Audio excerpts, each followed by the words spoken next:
Actually, gusto ko rin ipagmayabang na naglilis ako ng mga. Tingnan nyo naman kung gaano ka-organize. Like, oh my God, guys! Minsan lang tayo maging masipag.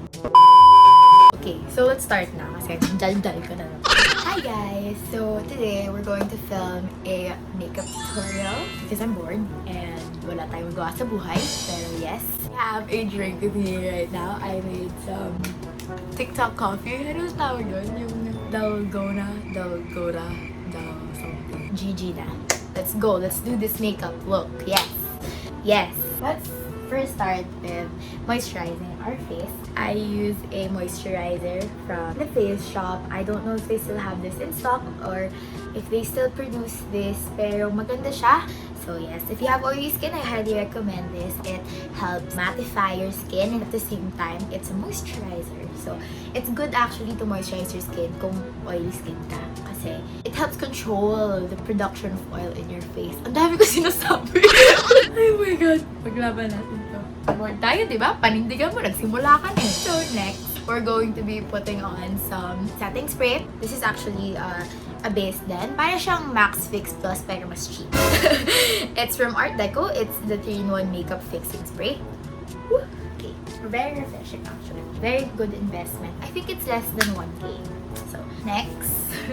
Nakita niyo ba siya? It opens. I'm going to take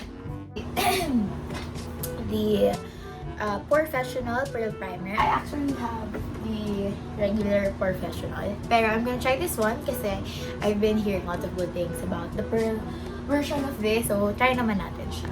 Kasi sample nga lang meron ka, di mo pa susubukan, di ba? Siyempre, for 1 use lang yan ito. Pero sige. Medyo may pagka-pink yung color niya. But let's try this. So, just put it all over your face. I'm just using my fingers kasi dito tayo ganun kaselan. And ito talaga ako mag-makeup. Pero tingnan nyo na lang yung finished product. Medyo maayos dito. Push mo to, Bel. Sige. Alam niyo, sabi ng nanay ko, nagkakabungang araw na ako. Hindi ko nga alam kung ano yung bungang araw. Yung ba yung ano? Sabi sa English, yun yung Milia. Mga social yan. Pamilya-milya pa, bungang araw lang pala. 7 minutes na yung video na to. Yung nagawa ko pala, naglagay ng primer. Okay. GG. Ganda ka, girl. Oh, may bagong meaning na yung GG nyo. Yan na.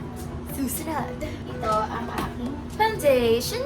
It's the Matte Poreless Fit Me Foundation. And I'm in the shade 320 Natural Beige. I'll be using this brush. Drugstore lang to. Maganda tong brush na to in fairness. Sana alam ko yung brand, pero walang name. Yung naka-suit lang, tapos madami sila. So, I'm just going to apply it all over.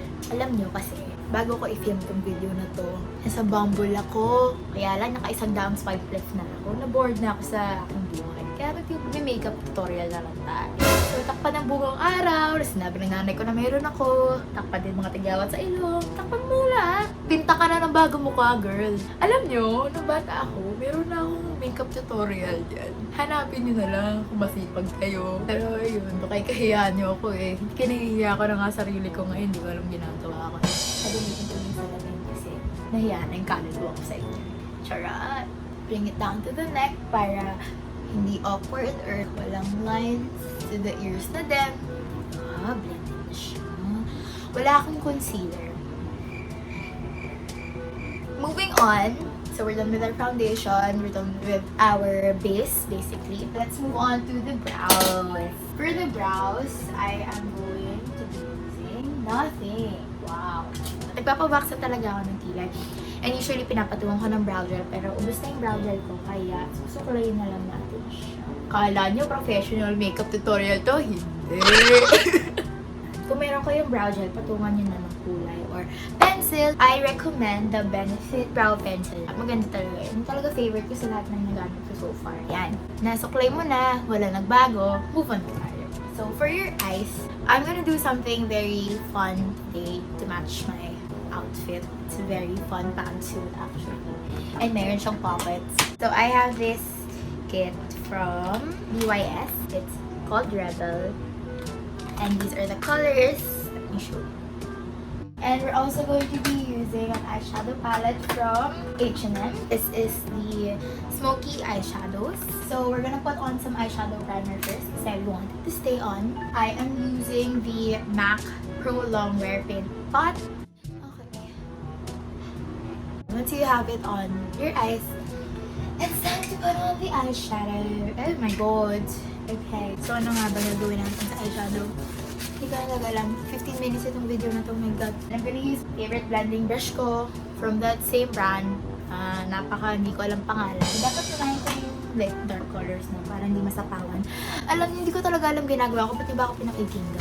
Nandito pa kayo hanggang ngayon. Thank you for watching. Hindi pa tayo tapos, pero thank you lang. I'm going to do my outer corner first. So, I'm gonna get some of this. Smoky pink 1, 2, 3, 4 lang daw. Okay, so edi number 4. Ay, pink is super vibrant niya. Kaya titingnan natin. Let's go. So, put it on your outer corner, midsection. So, di ba ito yung outer corner mo? Dito lang. Dito lang. Huwag ka masyadong OA. I think the primer, the eye primer, it's really gonna bring up the color of these palettes. Lalo na kasi medyo glittery siya, so medyo ano yung fallout. Kaya importante talaga gumamit ng primer pag glittery ang iyong eyeshadow. I prefer matte eyeshadows, lalo na pag going up look. Pero ito kasi, hindi ko rin talaga alam kung anong look to eh. Makikita rin na lang natin mamaya. So, yung gonna do the same sa other side. Ang awkward ng mga silences na. Sana may nagsasalita. Ay, Joe, makakatakot yung magsala ako sa kwarto so yung magsasalita. Ay, takot ako bigla. Okay. Takot talaga. Tama, girl. Let's move on. So, okay. This is the color Wild from the Rebel palette. So, papatungan lang natin siya. Yan. Sabi ko sa inyo, intense eh. Ay, naman wala. I think mas maganda kang ipatong mo yung color and then tsaka nilagyan. Let's just clean the brush kasi isa lang po blending brush natin, hindi po tayo rich. Blend. So look at that. It's all nice and blended. And then we're gonna do the outer corner. I'm gonna mix Smoky number 5 and this one called Sexy. And you just put it on the outer corner na mismo, hindi na yung mid crease. Lilinisin mo din naman to. Ang importante lang malagay mo yung color. Lalo na sa mga ganda eyeshadow, mahirap kasi siyang like ilagay sa precise na position na gusto mo. Lalo na kung blending brush yung gamit mo kasi tanga ka, diba? Yung best lang. Okay lang yan, A for effort. Moving on. Other side. Okay, ayan na. So this is like the look.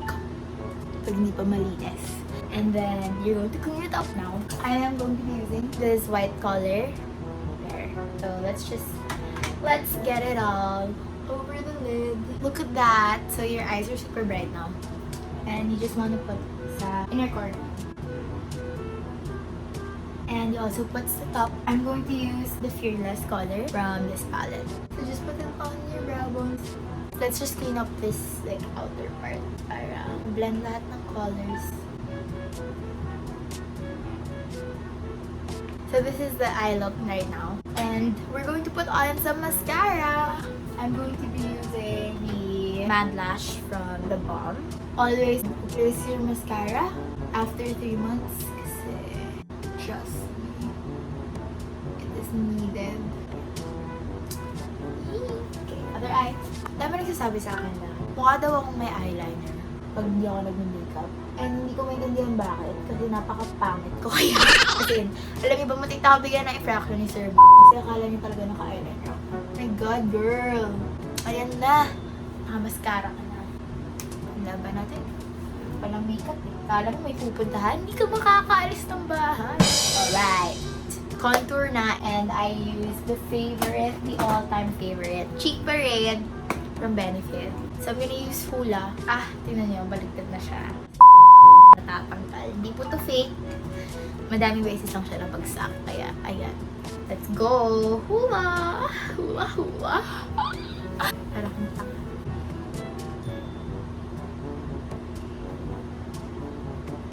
And we're gonna contour the nose then. So I'm just gonna use my fingers. Get a little bit of the same bronzer, the Hula bronzer, and just go outline the shape of my nose, the shape of the sayo. And you blend it as well.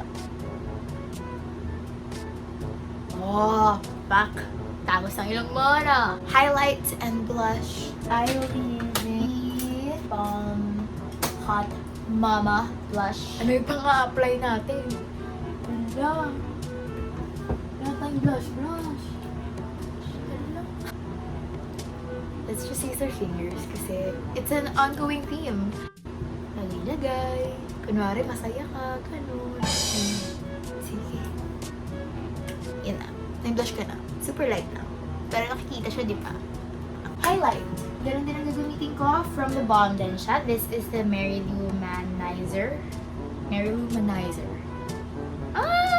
This is what it looks like. This is the packaging. Lagay. Kung may brush ako, sobrang mas blended sana siya niya. Wala tayong brush. Pagtsagaan. Sana all nagtsatsaga, no? Oh God, baby. Ano yung, bridge ng nose, diba? Lagay lang. Hanggang sa kumikinang ka na. Ay, ang ganda mo. Kala mo. Ganda-ganda mo. Tayo yung maglalagay ng lipstick. I'm going to be mixing two colors. This is the Aurora Vivid Cotton Lip Mousse by Happy Skin from their Disney collection. And also, I have the Sunny's Face, the Fluff Matte Lipstick in Nude. Sira-sira na siya. Hindi ko alam bakit ko pag ginanap ko. Ayan. Sige, ito na lang. Wala ako lahat ng brush except this. The lip brush. This is the clickable version. So, pipindutin mo siya. Cherry! Diba? Lumalabas siya. Diba? You make scoop. Tapos konti pa. Parang masaya. Diba? Parang di nagkukulang. Palagi na lang kasing kulang-kulang. Never enough ka, girl. Di ka sapat.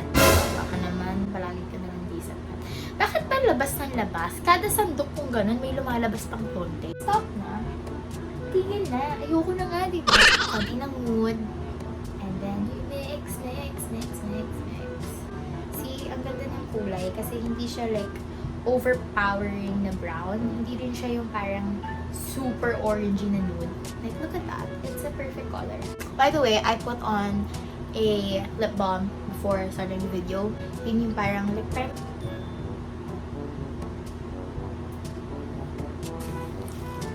Papatungo ko ng contact nito kasi medyo dry yung lips ko. This is the lip primer I was talking about. It's from MAC. So, it will help blend the colors together and make it look more natural. So, we're gonna blot it there. Blot mo lang. Very light. Blot. So, after you put on your lipstick, just put on the powder para hindi ka greasy and para it stays on. I'm using the Chanel translucent powder. I love this powder. It's actually just a gift. And medyo may crack mo siya. Last ko nilagay yung powder para masalo niya yung mga fallouts and like ma-lock in niya talaga lahat. Ayoko kasi gumamit ulit nung ginamit nating setting spray kanina. Pero pwede din, if you wanna use a setting spray, go lang. This is how I usually set my makeup. So yeah, there! This is your finished look. For your hair, I recommend just putting it down. Or you can tie it into a bun if you like. There. You can do a low bun para mas ma-feature yung face mo. Or maybe a low ponytail pa nga. It's up to you. But yeah, this is basically the finished look. I hope you enjoyed the video. I hope you learned a lot of makeup tips from me. This is a very, I don't know what to call this look. Pero basically, ayan. Ito yung kinadatnan niya. This is my first YouTube video, so please be kind, leave a like. And leave suggestions down below for what I should do next. Thank you so much for watching. I'll see you next time.